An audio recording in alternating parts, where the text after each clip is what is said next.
Hello दोस्तों, स्वागत है आपका हमारे YouTube channel short hand R K classes में। दोस्तों, आज का हमारा डिक्टेशन 80 शब्द पर मिनट की स्पीड से है, जो एसएससी के छात्रों के लिए है। डेली नए नए डिक्टेशन पाने के लिए चैनल को सब्सक्राइब करें, साथ में बेल आइकन दबाएं। डिक्टेशन स्टार्ट होगा 5 सेकंड बाद। स्टार्ट। महोदय, 11 तथा 13 मई को देश के माननीय वर्तमान प्रधानमंत्री के निर्णयानुसार पोखरण में परमाणु विस्फोट की घटना स्वतंत्र भारत के इतिहास में तो महानतम है ही, 20वीं शताब्दी के इतिहास में भी महान घटनाओं में से एक है। पूर्व प्रधानमंत्री के पोखरण में किए परमाणु विस्फोट को देश लगभग भूल चुका था तथा उस समय देश की सुरक्षा की वे भयंकर परिस्थितियां भी नहीं थीं जो आज देश के सामने हैं। 20वीं शताब्दी के अंत के समय भारत का यह परमाणु विस्फोट 21वीं शताब्दी में नई सोच, नए जीवन दर्शन तथा नए क्रियाकलापों के साथ प्रवेश करने तथा आगे बढ़ने का शंखनाद है।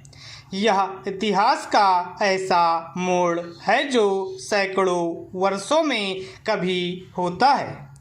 इस विस्फोट में जिस प्रकार की गोपनीयता बनाई रखी गई तथा विश्व शक्तियां भी जिस प्रकार इस महान घटना से अनजान बनी रहीं, उसने भी भारत की क्षमता, सामर्थ्य तथा कुशलता को सारे विश्व के सम्मुख स्पष्ट कर दिया है। संसार की दृष्टि में साधुओं और सर्पों का देश भारत आज विश्व का परमाणु शक्ति संपन्न देश बन गया है तथा संसार का ऐसा छठा देश है जिसने अपने ज्ञान, विज्ञान तथा स्वदेशी साधनों से परमाणु शक्ति पर अपना अधिकार तथा नियंत्रण स्थापित कर लिया है। इस महान घटना ने न केवल भारत की जनता का माथा ऊंचा किया है तथा देश के प्रति प्रेम एवं गर्व उत्पन्न किया है, बल्कि प्रवासी भारतीयों ने भी गर्व और स्वाभिमान का अनुभव किया है।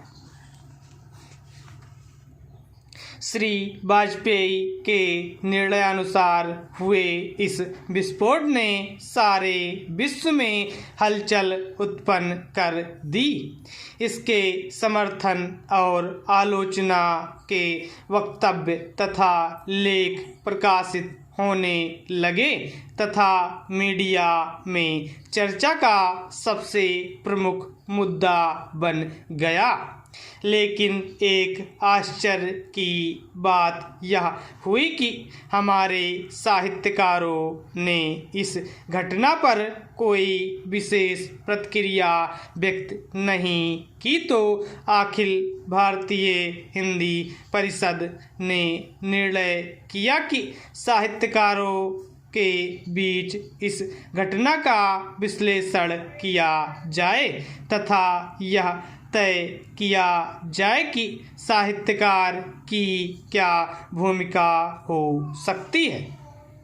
साहित्यकार यह जानते हैं कि देश की सीमाएं असुरक्षित हैं तथा आतंकवाद के जरिए पाकिस्तान ने अघोषित युद्ध छेड़ा हुआ है। चीन की विस्तारवादी नीतियां किसी भी समय हमारी सुरक्षा के लिए खतरा बन सकती हैं तथा बांग्लादेश से भी वहां के नागरिकों का बराबर प्रवेश हो रहा है। भारत आर्थिक क्षेत्र में प्रगति कर रहा है। महोदय, अखिल भारतीय साहित्य परिषद ने 24 जून को नई दिल्ली में भारत का प्रमाण परीक्षण और साहित्यकार की दृष्टि विषय पर साहित्यकारों की एक गोष्ठी की।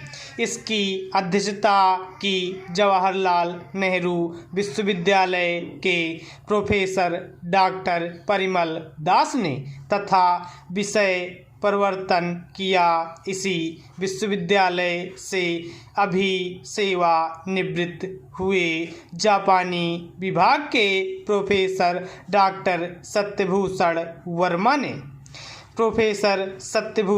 वर्मा ने कहा कि परमाणु विस्फोट इस सदी की महत्वपूर्ण घटना है तथा भारत ने अमेरिका की मनमानी एवं पुलिस की तरह व्यवहार करने को चुनौती दी है। यह चुनौती केवल भारत ही दे सकता था। अमेरिका ने अणुबम का प्रयोग किया तथा उसके पास अपरिमित अणुबमों का संग्रह है, लेकिन वह दूसरों को शिक्षा दे रहा है।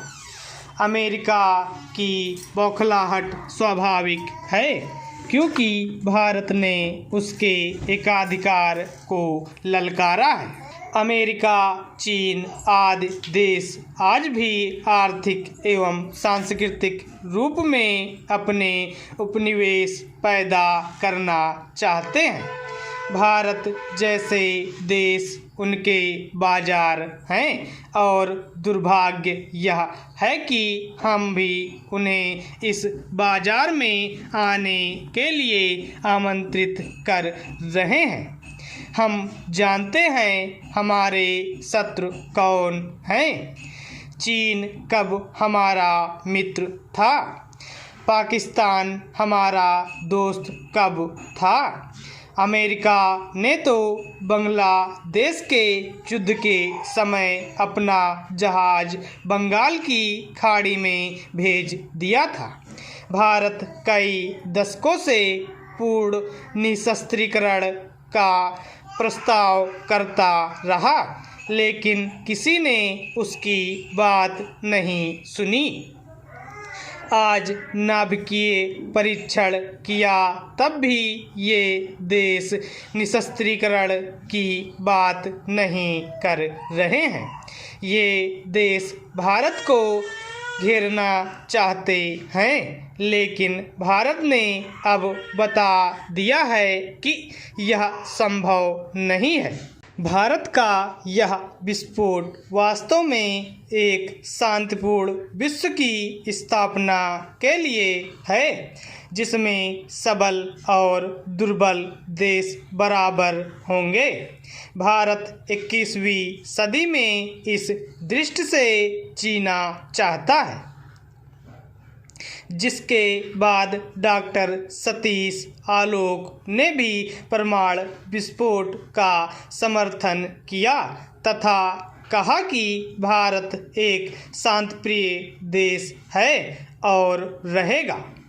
उन्होंने अमेरिका के विकास, विलास तथा उसके बाद विनाश की ओर कदम रखने की स्थितियों की जानकारी दी और कहा कि अब भारत पहले से अधिक सशक्त हुआ है। अमेरिका आदि देश के प्रतिबंध हमारे लिए वरदान बन सकते हैं। हमें न तो पलायन करना है और न दीनता दिखानी है। नरेंद्र कोहली ने कहा कि सरकार का यह कदम सर्वथा उचित है। स्टॉप।